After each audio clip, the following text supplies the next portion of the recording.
Homer ran into a statue while jogging, which caused his jaw to dislocate on the spot. He was rushed to the hospital where the doctor fitted him with a dental brace.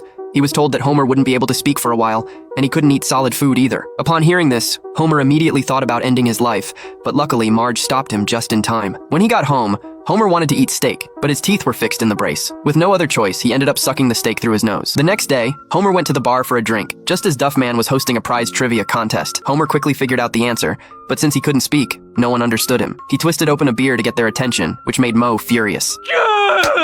Homer was disappointed to miss out on the big prize. Back at home, he decided to communicate using a writing board. Writing things down didn't let him express his emotions, but it did make him much more patient. That day, Homer fed Maggie, and she found his appearance amusing. Unexpectedly, Maggie's pacifier got stuck on Homer, so he hurriedly shook it off. Seeing this, Homer pulled another pacifier from the drawer and handed it to Maggie. He finally solved the problem. Suddenly, Lisa came home looking very angry. Homer patiently asked her what had happened, and after she explained her frustrations, he gave her a comforting hug. Thanks for listening, Dad. Even though he couldn't speak with the brace on, Homer learned to listen. He built model airplanes with Bart and listened to old Abe's stories from his youth, which helped him understand his family better. That evening, Marge told Homer they were going to a dance together. The next day, Marge took Homer to the dance, where the host warmly welcomed them. A waiter offered Homer some food, but he politely declined. This earned him praise from a socialite for his manners. Soon, it was time to dance. Marge enjoyed this quiet side of Homer, but the troublemaking donkey from last year showed up again. Homer refused to engage once more. The next day, Homer finally removed the brace. He went to the bar for a drink and started sharing his experiences from the past few weeks. A woman listened with interest and invited Homer to appear on a radio show. He agreed immediately.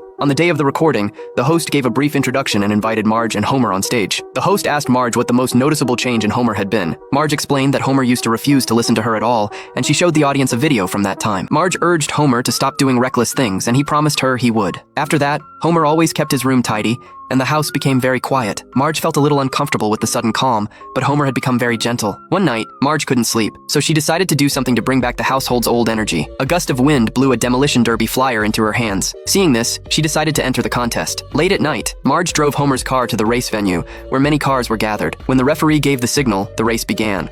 Marge crashed into another car, experiencing the thrill of a demolition derby. Suddenly, another car started attacking Marge repeatedly. At the critical moment, Homer arrived with the kids. Seeing Marge in danger, Lisa asked Homer to help. Bart grabbed a can of beer from a waiter, and after Homer drank it, he instantly returned to his old self. He rushed to the race scene. They embraced each other, and Marge said she thought the old Homer had been more fun.